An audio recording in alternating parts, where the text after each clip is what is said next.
Introduce your next comic. He is a young man who's been coming here for quite a bit. His name is Vaughn Fry. Put your hands together for Vaughn Fry.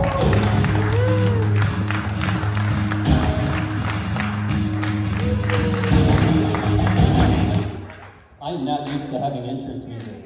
That was too damn exciting.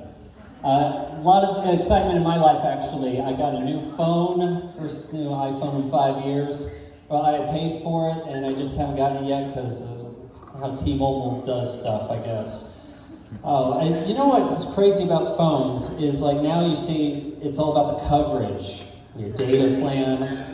And like when I was a kid, it was about long distance. You guys remember long distance? The long distance was like gold you couldn't see that you were paying for. You would have your mom on the phone with grandma. Need to have the kids come over, say hi, but it's long distance, so you had to do it like you're showing proof of life in a kidnapping. Like, Vaughn, come over here. Grandma's on the phone, it's long distance. Hey, Grandma, I'm still alive, pay the ransom, bye. Well, that went well.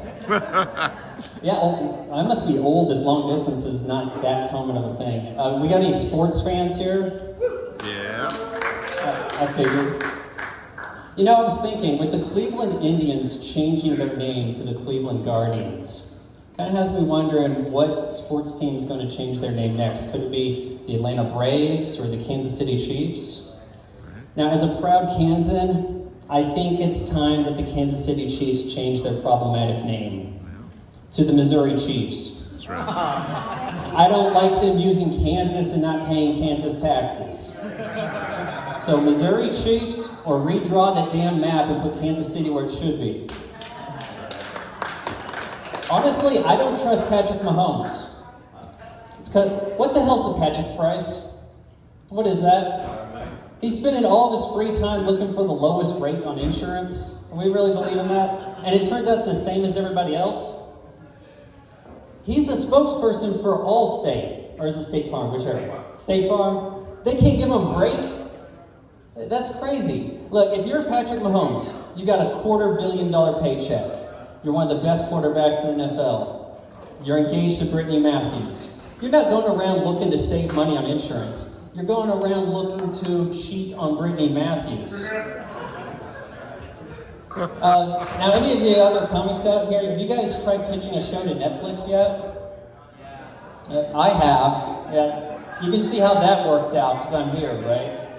I have this friend, and she's one of the stars on a Netflix show about hot chicks who sell houses.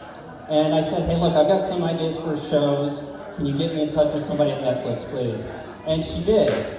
And I was really surprised because it's like once every 5 years or so, I'm able to trick somebody into thinking I have potential. Like if I was an X-Men, my name would be Maybe. And so I had a Zoom meeting with Netflix's television division. I know they don't actually do television, it's a streaming service. If anything, they make web series. They don't really make TV, it's not broadcast. But anyway, they call this Netflix television. And my first concept, because I was kind of brought in on the reality, I said, look, okay, it's a reality game show called Divorce, where divorcing couples answer questions about their property so that they can claim it in a divorce settlement. They kind of liked the idea, said that legal may have some issues with it, but asked me if I had any other plans. And I said, okay, everybody wants South Park, but only HBO Max gets South Park. So what you can do is you can leverage your rich, homegrown anime original content, merge that with South Park, and I call it Neocon Televangelist. So it's a satirical anime about 4 young youth pasture conservatives who use giant robots to protect their mega church from the liberal agenda. And they're kind of like that. And I'm like, well, a typical episode would be, you know, something that is harvested out of the news. Like there could be a flood, and they use the giant robots to keep the homeless out of the church. And they're like, okay, well, we're actually a little more inclusive here at Netflix. I'm like, hey, glad you mentioned that, because one of the main characters is a non-binary, transitioning lesbian African woman of color in a wheelchair. Her name's Boxes, because she checks boxes. They didn't really like that idea a whole lot. I guess you guys didn't either. So they did tell me, well, was there an animation house that you kind of had in mind to animate this? And I'm like, well, I know you guys are really into diversity. So I was thinking I want neocon televangelist to be animated by only straight white men. That's when the Zoom meeting ended. And it wasn't because like T-Mobile yanked anything with my data or nothing. But you can tell it's not ending well when you can see the webcam on the top of the laptops as it's closing down. So, hey, you guys are actually pretty good, for not being that drunk yet. So, thank you. My name's Von Fry.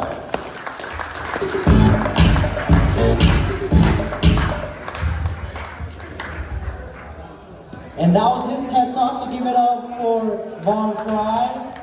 Now give it up for your next comics.